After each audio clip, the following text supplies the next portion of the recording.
Hey, here we are today with the Youth Companion magazine, April 28th of 1910. And today we're going to bring you American Sharpshooters. And this will be read by my daughter, Jennifer.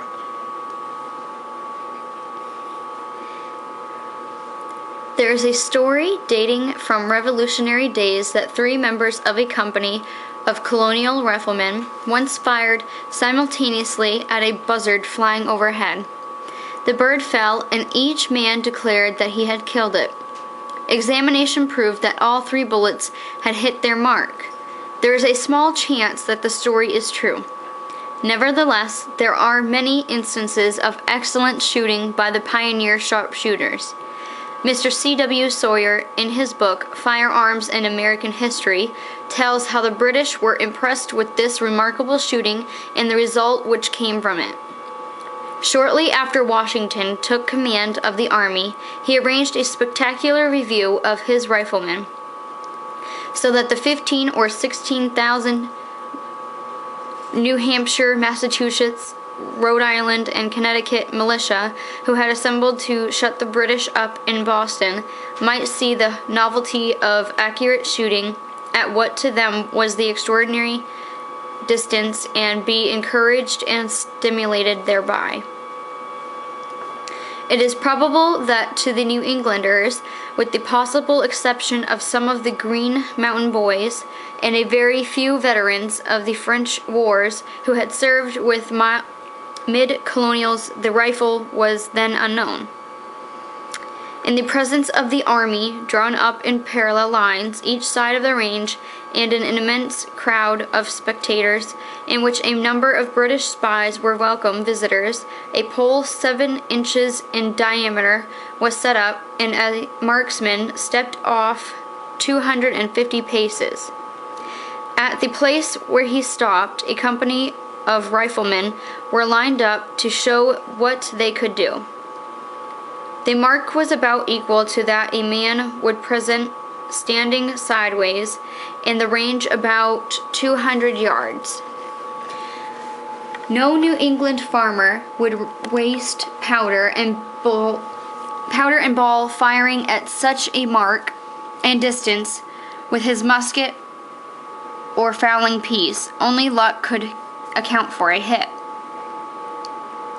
But the rifleman firing singly or at command so riddled the pole that it was apparent no enemy could survive an instant. General Howe, cooped up in Boston, was fully as impressed as the spectators. Later, thinking that his statement of casualties and American marksmanship might need proof at home, General Howe gave orders for the capture alive of one of these expert riflemen, complete with his shooting iron. Finally, he got one and sent him to England, rifle and all, and the marksman was made to perform there and exhibit as a curiosity.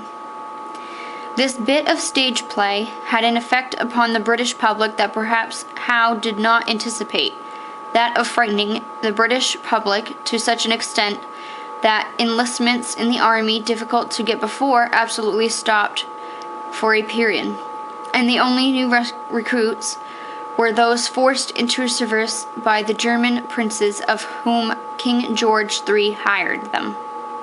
Isn't that something? All started with just the shooting of a bird. All right, stay tuned for more. Be sure to sub me, and we'll bring you some more. Bye-bye.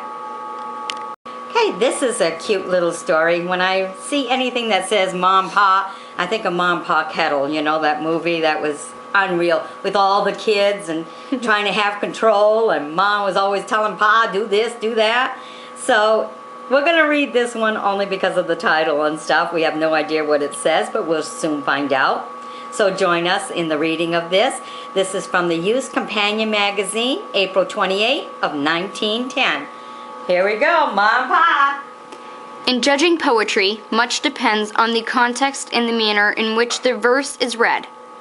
Lippincot's magazine has a story which is distinctly on the associate literary editor of a certain paper.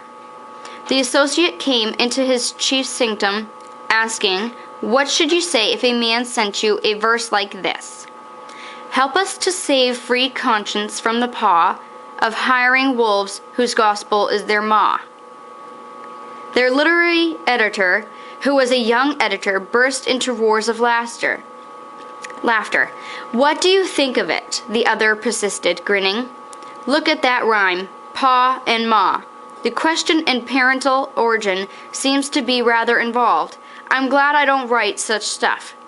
Who did? Asking the literary editor. I don't know, said the other. His name was Milton, first name John, said the literary editor. And those are the last two lines of a sonnet he composed in 1652. Look it up and see for yourself. Isn't that interesting? Okay, so if some of you have an opinion, be sure to leave it in the comment section of what you think it's really saying. It is interesting. Okay, be sure to join me as a friend and sub me. We'll bring you some more interesting stories as we read them to you. Bye-bye. Here we are with another story from the Youth Companion magazine, April 28th of 1910. And we're going to bring you a story that is of importance and stuff. No Tariff War. Most of the countries which make use of their tariff laws to protect their own industries or to promote their trade have adopted the device of maximum and minimum rates. The new tariff law of the United States is the first in this country into which the principle has been introduced. The President is authorized to proclaim that the duties imposed on the products of countries which discriminate unfairly against American commodities shall be 1/4 more than the duties levied upon the goods of their countries. After a careful examination of the tariff laws of all countries, and after negotiations with several governments, it had been decided that no country discriminates unfairly against this country, and the maximum rate will be operative against none of them. The only serious question were those regarding Germany, France, and Canada, but they were all happily settled. Great interest was manifested over the case of Canada. There were efforts on both sides of the boundary to make trouble. Some persons, both Canadians and Americans, urged that there should be no concessions, as if the surrender of the small point involved humiliation of the part of the government which yielded. Better counsels prevailed. Those who were responsible for result held rightly that peace is better than war, and endeavored successfully to improve the extensive trade relations between two neighboring and friendly nations rather than to interpose obstacles. It is not strange that we hear from a few persons that Canada or the United States won a great diplomatic victory, or that it withdrew its presentations. But it is clear that both views have been expressed in both countries. Neither statement is true. The discussions was friendly, the disposition on both sides was friendly, the arrangement is mutually advantageous, neither government sought or has won a victory, and the way has been opened for further negotiations and a more intimate trade relation between this country and its northern neighbor. All right. Very interesting to know.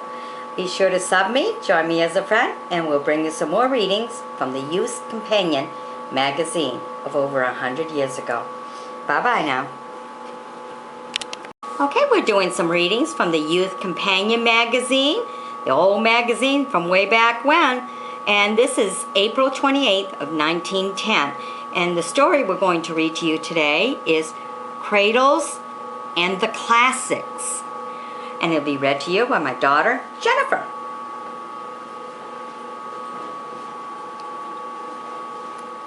One of the loveliest, most poignantly beautiful, and pathetic pictures that modern art has given the world represents a young French mother rocking her little baby to sleep in a cradle made of an old packing case, significantly marked with the one word, fragile.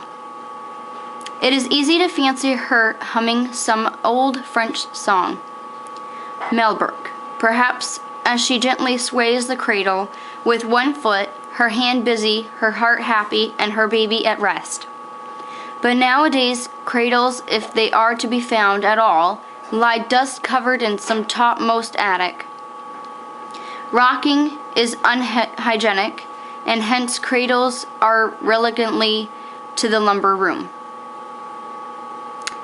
Yet what ineffable charm, a charm that can never linger round an enabled iron crib, clings to these outworn things. Had cradles never rocked, the world would be the poorer, for the loveliest slumber songs would be unwritten. There is another outworn, lovable, worthy thing in this practical world today, the classics. The old order has changed, yielding place to new, but it does not necessarily follow that this modern outlook is always the safest, the surest, or the best. The cradle swayed and inspired wonderful melodies. Homer, who embodied all Greece, Virgil, and the whole splendid Latin line, wrote and influenced men like Montaigne and Milton, Swinburne and Tennyson, to read Plato with feet on the fender, was Macaulay's definition of scholarship. How many would consider that requisite today? Classics are pushed to the highest shelf of education, and but few stretch eager arms for them.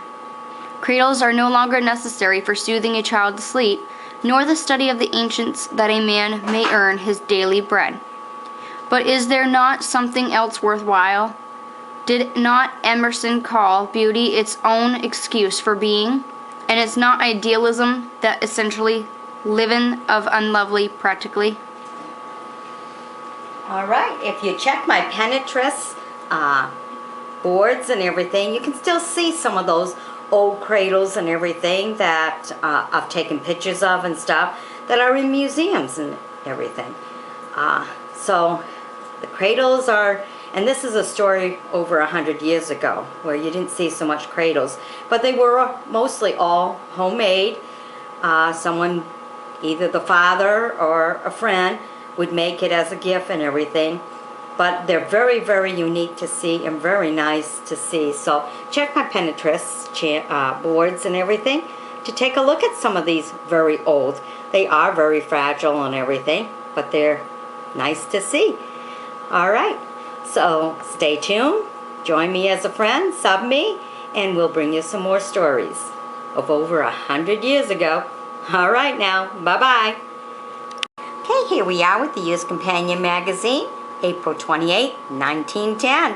Yes, sir, we still have some more stories to bring you from over 100 years ago, and we're going to continue with the current topics.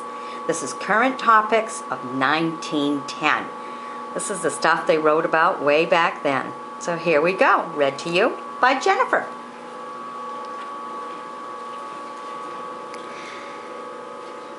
The census enumerators are now well advanced with their work in the cities, but in the country sections they are allowed 2 weeks longer. Director Durand hopes to be able to announce the grand total by June 1st, and expects that the number will be between 88 and 91 millions. Everybody is the privilege of guessing, and most guessings are higher than this semi-official estimate. The girls who take the domestic science course at the Kansas Agricultural College have to make themselves a complete outfit from underclothing to a silk dress before they can take a degree. Most of their grandmothers had to do their own dressmaking without getting a diploma for doing it. But whether taught at home or in school, it is a useful thing for young women to learn, and it is fascinating work besides. Nothing daunts the enthusiastic naturalist, and no one else has such sharp eyes on he. A New Yorker who has little time to go to the country to see the wild life states that even a stay-at-home can find enough to talk about. Within the city limits, the following animals have been observed: a hermit thrush, a heron, an eagle, a screech owl, a fox, a white-tailed deer, and a mink. This was, it should be added, exclusive of the Central Park Menagerie. Some interesting statistics about the migratory habits of a portion of the human race have been collected by a great city gas company.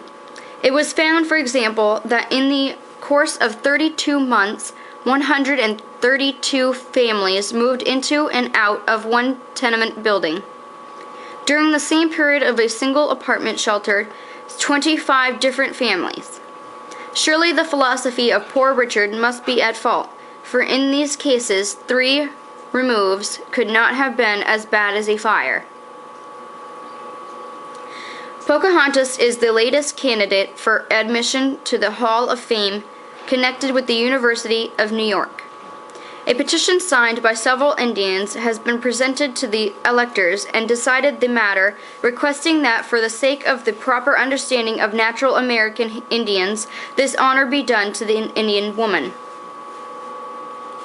The chancellor of the university thinks she is eligible. The only other women thus far honored in the Women's Hall are Mary Lyon, Emma Willard, and Maria Mitchell, all teachers. Little things make up the great sum of waste and extravagance in a city as in a family. The Commissioner of Streets in New York reports that it costs the city $40,000 a year to gather up the newspapers, banana peel, paper bags, and similar rubbish which people throw out into the streets instead of into the large cans provided for those purposes at frequent intervals. It is a petty act of thoughtlessness in each individual case, but in the aggregate it is a serious matter. Added to the money cost, there is the unsightliness which results from such litter, and also the accidents which follow. There you go. Some interesting little current topics. And I definitely agree with the sewing, that every young lady should learn to sew because everything's getting expensive in the world and stuff. So if you're interested in some sewing and stuff, check one of my other channels out, Doris Ann 13, and you will find some of my sewings there. So in the meantime, go ahead and sub me, join me as a friend, and I'll bring you some more stories. Bye-bye now. Okay, so today we're going to do some reading from the Used Companion magazine, and this one's April 28th of 1910, so this is over 100 years old. Okay, and what we're going to read to you is a very short little part here, and it's about moderation in speech. So this might be good for someone to know. All right, here you go. Read to you by Jennifer, my daughter. According to a magazine article by Amelia Barr Westmoreland, people seldom lay themselves open to an action for libel. It is well to the guarded in comment, yet one might imagine that after long residence among such hedged opinions, he might pine for a declaration which came straight from the shoulder. Where a Yorkshire man would say that a rascal was a scoundrel, a native of Westmoreland would cautiously state that as to the individual in question, there were a deal of folk more particular about doing right nor him. A bad man is a bad man the world over, save in Westmoreland, where he is a vera moderate chap. In most countries, there is no reluctance in stating the fact of a hard rain. In this shire a day of downpour is softish, like. The traveler, exhausted by an almost impassable mountain road, does not think the expression adequate, that it is ratherly to make as you go.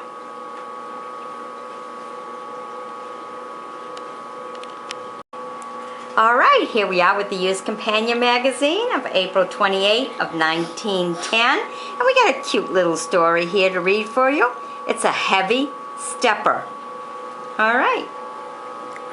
You know how Emma Salter used to say she was a mite deaf, but when she was real deaf, she'd buy her some kind of a contrivance so's to make it easy for her friends, said Mrs. Jennings to her daughter.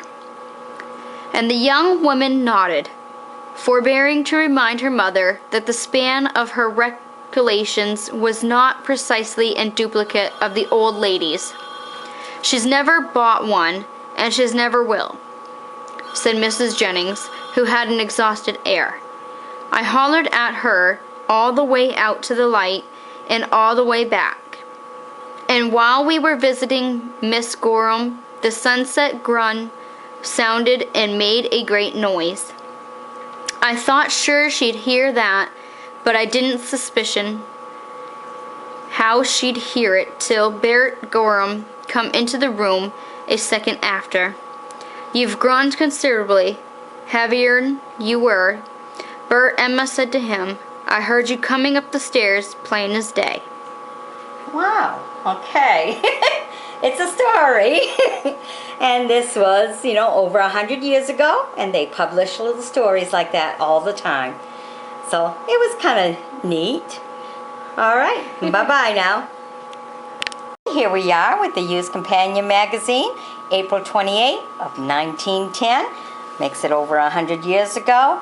And we'll do a little bit of story about bribery and blackmail, which should be rather interesting to hear myself.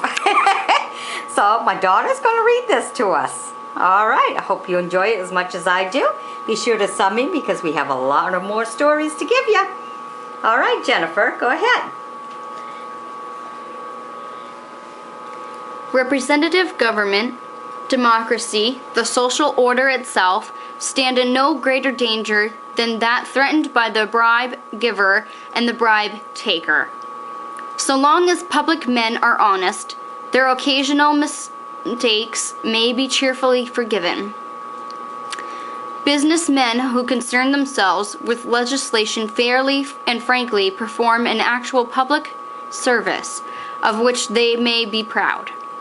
But when bills are passed or defeated for money secretly paid in hand, when justice is sold and law made an article of shameless traffic, the foundations of government and order are undermined.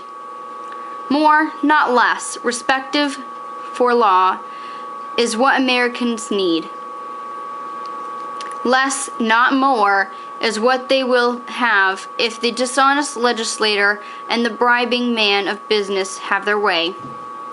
That there has been bribery in certain of our municipal and state governments, that people have long suspected. Such shocking revelations as have been made by the investigators conducted by the State Senate and the Insurance Commissioner of New York, by the grand juries at Pittsburgh and San Francisco, make suspicious certainty. Men holding positions of trust in financial and business life have been found buying favors, buying contracts, buying favorable legislation, buying immunity from strike bills. It is a sickening sight. Moreover, it is wholly unnecessary, the defense which bribers often give, that they had to do it. It's cowardly and false. No one has to meet the demands of a legislative blackmailer. If the corporations and insurance companies which did so had spent the same money in hiring reputable counsel, putting their case squarely before the people, and fighting in the open, the Black Horse Cavalry would not have been put to rout. Whenever a businessman in desperation sets his back against a wall and refuses to give up, he is let alone. It is his timidity, his lack of militant honesty, his want of a sense of civic responsibility, his desire to get things done in the easiest and quickest way that makes him the blackmailer's prey. As for the man who deliberately goes about to corrupt public officials without even this shred of an excuse, no words of contempt are too strong. For him jails yawn and will not be appeased. Wow. So that is something to really give us all something to think about, especially with the politics of today. All right, be sure to sub me, join me as a friend, and we'll show you some more. Bye-bye. Hey, here we are, doing a story from the Youth Companion magazine of April 28th of 1910. So that's 104 years ago. And these are some of the stories that you'd find in an old magazine like that. So today we're going to read The Heart of the Country. And it'll be read by Jennifer, my daughter. In Turkey, again, it came to the light that where the American traveler went to the coast towns and dealt with a few local merchants as agencies, and as best he could, through local interpreters, European competitors, often with inferior goods, took the camel trails to the very heart of the country, camped down at the fairs and bazaars held in the vast interior at the end of the harvest season, and there took the cream of a traffic which the more superficial salesman had not only overlooked, but would have found utterly out of reach and under any circumstances. In France, the German youths thus engaged generally arrive in Paris, unable to tell the cabman where to take them. But in 2 years they are speaking the language and mingling on a friendly basis with the people. In South America, our new commercial representatives are usually college-trained men and are making it a part of their plan to know and be known by the really best people of the great cities of the other America which they visit. That business is business remains strictly true, but in the later interpretation of that familiar axiom, it appears that the ability of a clean-cut traveling salesman to play polo or assist in any up-country gymkhana, or follow the beaters over the moors for peasants, or talk hobbies with the president of a chamber of commerce is by no manner of means a disadvantage. In other words, the modern American exporter is finding it worthwhile to adapt his own methods to those which in the last decade have revolutionized the consular service. This is why it is that there is more and more demanding for young Americans who can speak European languages and who have studied the foreign field at first hand. Several of the more important business institutions of the United States forecasting the early future of trade competition have not only made special efforts to secure the services of such young men, but have actually taken them by wholesale and started practically training schools on their own account. One banking house, which has branches throughout the world, has arranged with the college of which its president is an alumni, to send it 10 or 12 young graduates every year to be entered in the lowest ranks and trained upward through the successful grades. These young fellows, picked men in the best sense of the term, are forming in themselves a court of foreign representatives of whom we are bound to be proud, and who will give their country an important return in improved general business reputation.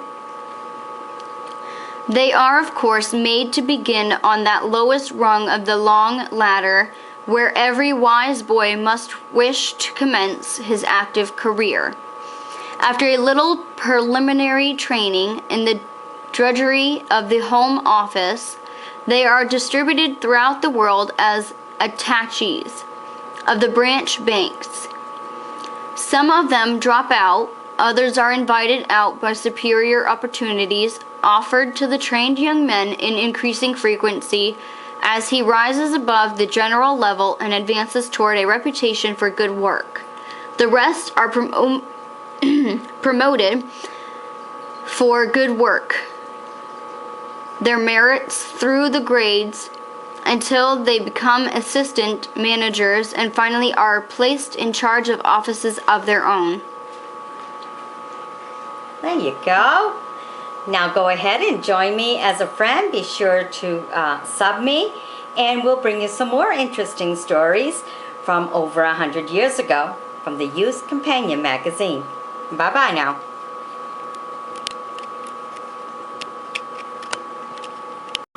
Okay, we're reading to you from the Youth Companion magazine.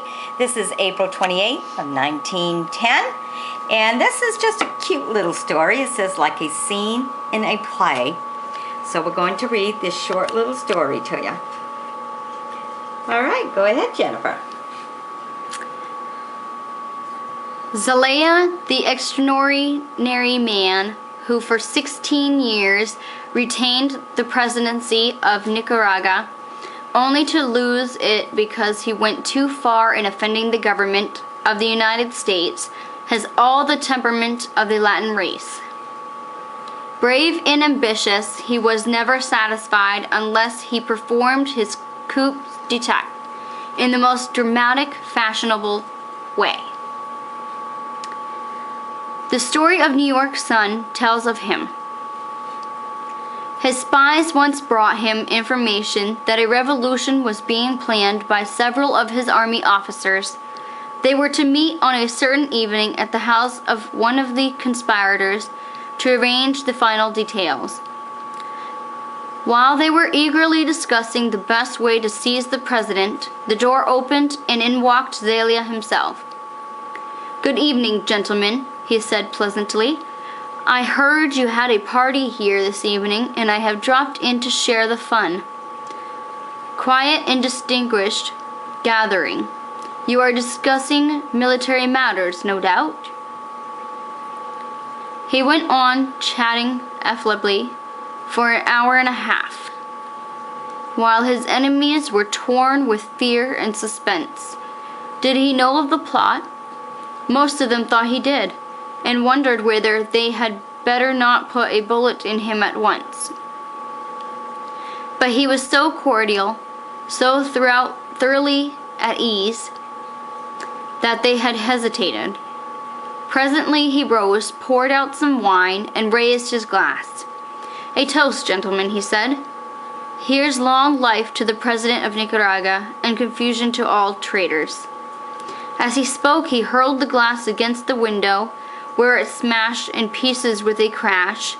The door flew open, and 30 or 40 soldiers, who had been waiting outside for the signal, rushed in. All the plotters were convicted, but the president dealt leniently with them.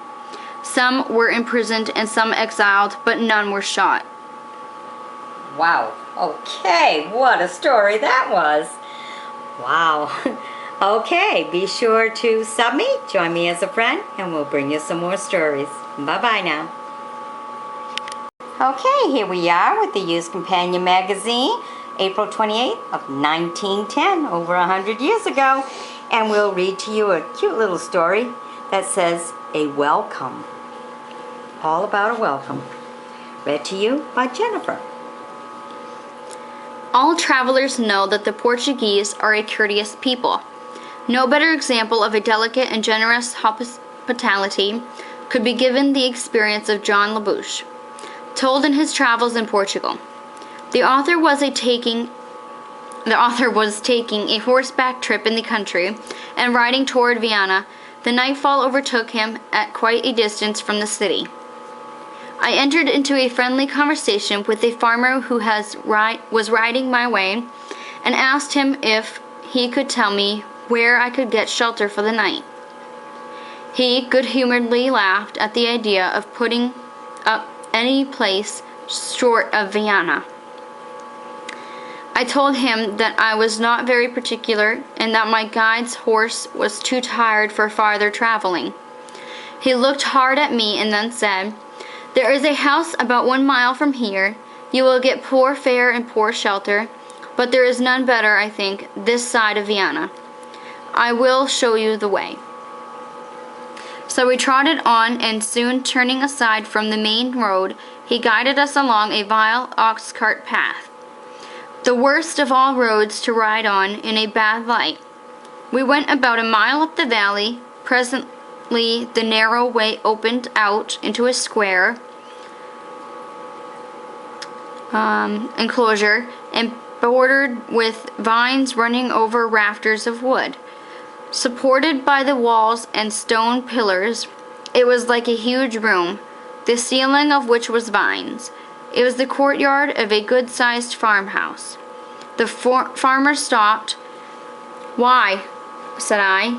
"This is a private house."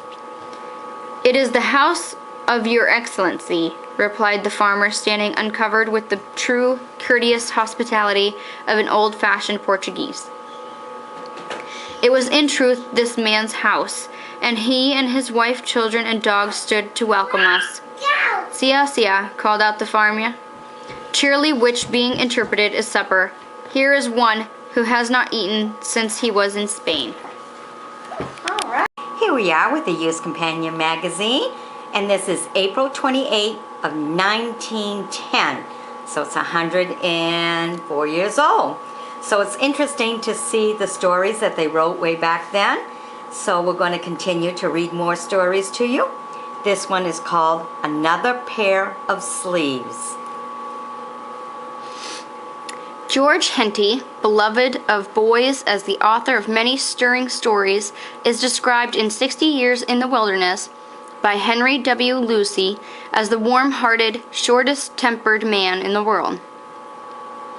Before he found his true vocation in writing boys' books, Henty tried various methods of supplementing his salary on the Standard. One was the recovery of tin from broken or disused utensils. For some months, his study was filled with a bad smell and scraps of broken tin. The smell was engendered by efforts to melt off the tin from the baser metal with the assistance of a chemical compound invented by the operator. The next thing that attracted Henty's attention and filled him with hope or fortune was the building of a reversible boat, bound to right itself automatically. He took rooms up the river and with some assistance from a village mechanic built his boat. To a certain extent, it provided an unqualified success. At the slightest well-directed touch, sometimes without it, it would turn over, keel uppermost, with Henty in the river. Writing itself was, as the French say, another pair of sleeves. Through some anxious weeks, he was frequently ignominiously rescued by a passing boat and walked home, oozing water from pockets and boots. In the end, his landlady gave him notice that she could not be always mopping up after him. I fancy he gladly seized this opportunity of retiring from the boat-building business. All right. Hope you've enjoyed this. Be sure to sub me, join me as a friend, and we'll bring you some more stories from the Youth Companion magazine. Bye-bye now. Okay, here we have a little poem kind of story. This is from the Youth Companion magazine way back in 1910. So the story is The Christ Equals Child. A woman sings across the wild a song of wonder sweet, and everywhere her little child follows her guiding feet. He flutters like a petal white along the roadway rim. When he is tired at ladder light, his mother carries him. Sometimes a little silver star floats softly down the air, past mountains where the pure snows are, and sits upon his hair. Sometimes when darkness is unfurled, upon his breast he lies, and all the dreams of all the world flock to his dreamy eyes. What a beautiful little poem. That is so nice. Very nice to publish such a beautiful poem. All right, be sure to sub me, join me as a friend, and I'll bring you some more. Bye-bye. Okay, here we have a story from the Youth Companion magazine of 1910. And this one's kind of interesting, you know. It's got some showing different parts of a cow, I guess. Started with drawing of a cow. It'll make sense when we read it. Yeah, I think when we read it, it'll make sense and stuff. So it's called The Lost Cow. Peter looked out the window beside his warm bed, and there was the setting moon right overhead. He knew that the cow must be milked before day and given her breakfast of meal and sweet hay. His milking pail stood by the pump on the floor, and he took it and went out the back kitchen door to the barn, where he knew that the cow in her stall would be patiently standing and waiting his call. The chicks in their coops were all standing about, and they ran through the barnyard when Peter came out. But Peter stood speechless in utter despair when he looked in the stall and the cow wasn't there. Then he looked for the stray at the back of the house and examined each hole that would shelter a mouse. He ran down the long, narrow path to the spring, but for all of his searching he found not a thing. "Oh, Peter, your cow is not lost, foolish man. You can find her by searching. We know that you can. In fact, if you wish for a pleasant surprise, she's already come home. Peter, where are your eyes?" That's kind of cute. Wasn't that a cute little story? Oh, there's the cow. Come right back home. That is so nice. All right, be sure to join me as a friend, sub me, and we'll bring you some more very interesting stories from way back over 100 years ago. Bye-bye now. Okay, here we are with the Used Companion magazine, April 28th of 1910. And we're going to bring you a few of the current topics for over 104 years ago. Okay, here we go. Halley's Comet and the most beautiful of the planets are playing Venus and Uranus in the morning sky just now. The sight is a pretty one, but the goddess, so astronomers assure us, will fail, as in the days of mythology, to ensnare her attendant permanently. If a working man, while intoxicated, suffered injury in a workshop in France, he may not recover damages from his employer. The French courts hold that drunkenness is inexcusable and constitutes contributory negligence. Such an interpretation of the law produces good results. A little girl who died in Philadelphia 12 years ago left her handful of pennies, 37 cents, to start a fund for a new Methodist church. From that tiny beginning, much has grown, and work is now going forward on a building that is to cost $75,000. No gift that is sanctified by love is small. The late Justice Brewer was more widely known to the people of the United States than any other member of the Supreme Court. This was due partly to his popularity as a public speaker on topics of wide interest and to his deep religious convictions, which supplied the occasion of many of his public addresses, and were known and respected everywhere. A former professor of a Western agricultural college has devoted recent years to farming in New Hampshire. By brains, good management, and a logical system of rotation of crops, he has raised the productivity capacity of his acreage 8-fold in a single decade. Evidence is constantly accumulating that in many parts of the country where there are abandoned farms, it is not the land that is run out. Wow, that's rather interesting.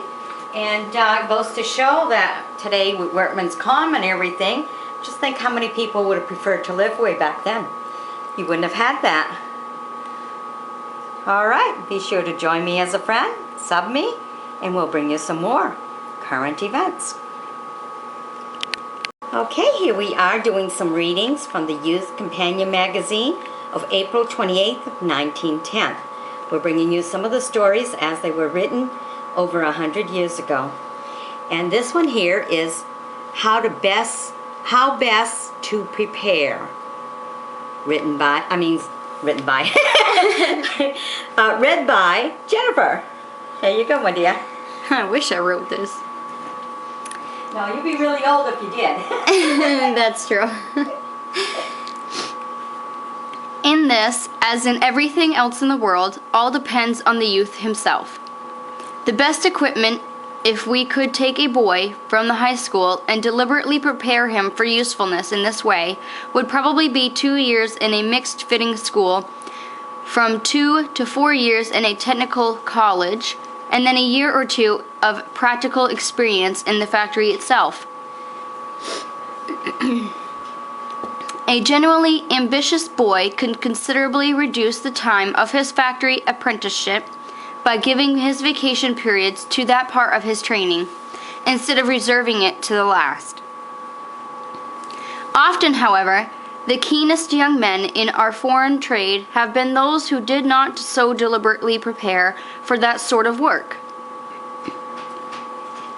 It is only in very recent times that American universities have been offering special courses for students wishing to enter the consular service, for instance, so that the peculiar preparation was not to be had except in practical work, incidentally to the business of earning a living.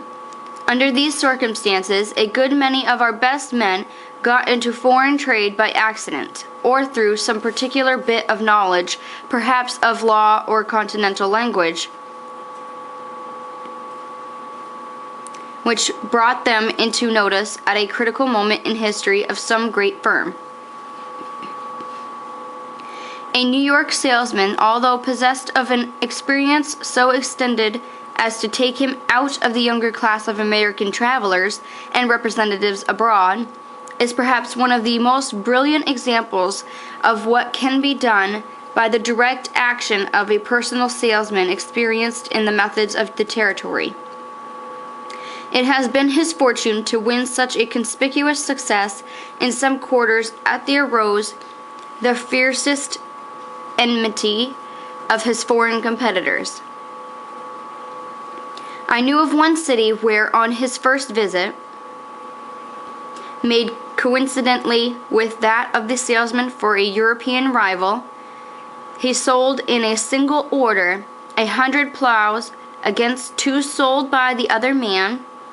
He was able to make a good article tell and sell upon his large knowledge of the methods applying to European markets.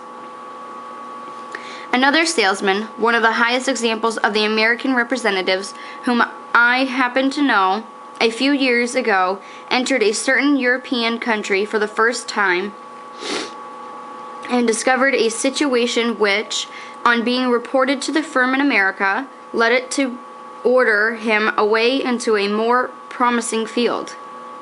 In short, he found that the local trade was in the hands of European competitors who had cultivated the personal equation so assiduously in their relations with the market that the buyer would look at nothing offered by an American. Prior to the arrival of the cablegram ordering him to another country, he had discovered that his rivals generally opened their yearly campaign with a banquet, at which the fat of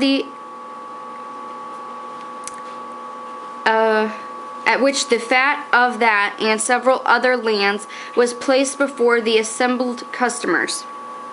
After the dinner, while the fumes of the viands were still in the nostrils of their guests, the visiting salesman so canvassed the trade of the territory as to close it effectively to the American traveler.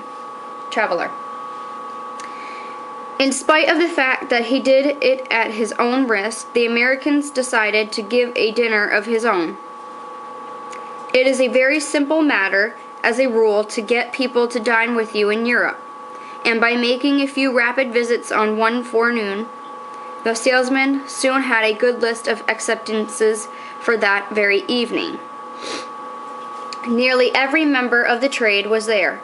The dinner was exceptionally good. The host made himself especially agreeable and paid his company the compliment of speaking their language with correct accent and perfect fluency. Ooh, isn't that nice? So it's good to be talented and to be skilled. All right, be sure to join me as a friend, and we'll bring you some more. Bye-bye now.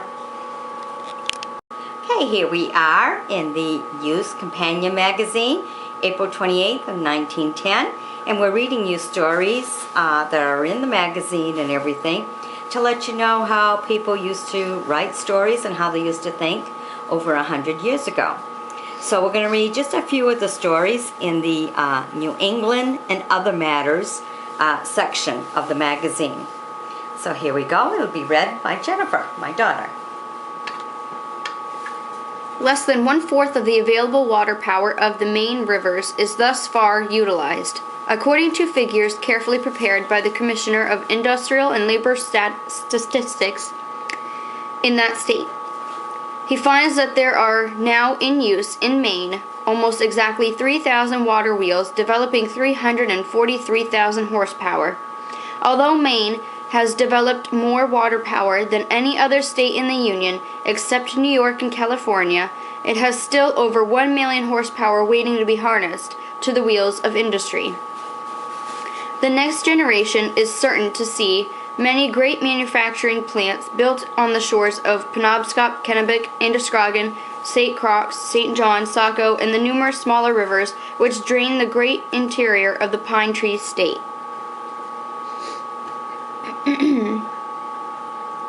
Only a few are left of the old toll bridges which were once numerous across New England rivers. Still less common in this section of the country are the toll gates.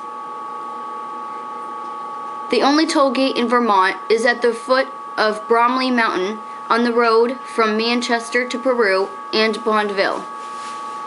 It was characterized in 1814 for the maintenance of a turnpike road 5 miles in length. It is on the direct road from Boston to Saratoga and was a paying proposition for its owners until the building of the railroad 60 years ago. Since then, the revenue has been small until within the past few years when the automobile traveled between New York and the White Mountains has fattened the depleted treasury of the company. Last year, over 1,600 automobiles paid half a dollar each to pass through the gate. Well, isn't that interesting? So remember now, this story is over 100 years old. So that gets to show you how things have changed so much in history. All right, be sure to sub me, join me as a friend, and we'll bring you some more. Bye-bye now. All right, here we are giving you some more readings from the Used Companion magazine of April 28th of 1910. And this story is A Powerful Competition. All right, read to you by Jennifer. The natural consequences was the appearance of the amount of competition which swiftly drove our exporters to the limits of their powers. In one European country, even there was successfully launched a periodical devoted to exploiting home wares as against importations from the United States. Elsewhere, extensive imitations were made of some of the most popular American articles. Everywhere, the best trained experts of continental salesmanship were pitted against our inexperienced travelers. After the first few years of initial enthusiasm, we began to find that our European competitors, although pushed hard, were generally breasting us in the race. Here and there, they were passing us altogether. "What is the trouble?" asked the American exporter. "We are sending out superior goods. Why don't we get the orders?" The answer was generally the same. "Your goods are excellent, your methods are too indirect. You cannot reach with a catalog or with a bookkeeper on leave a foreign buyer who is being personally visited every week in the year by the trained young men representing the great manufacturing houses of the continent."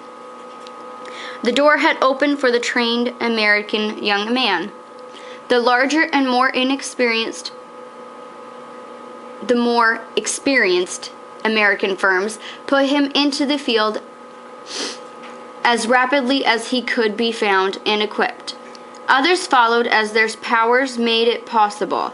But the business of foreign representation on a commercially scientific basis is a new and inventing a professional as electrical engineering was, for instance, in 1890. The day is easily visible when it will be even more highly paid. That is very interesting, and that gives us an idea of how things were started as far as trades and everything, because this was over 100 years ago. So it's rather an interesting little story. So go ahead and sub me, join me as a friend, and we'll bring you some more. Bye-bye now.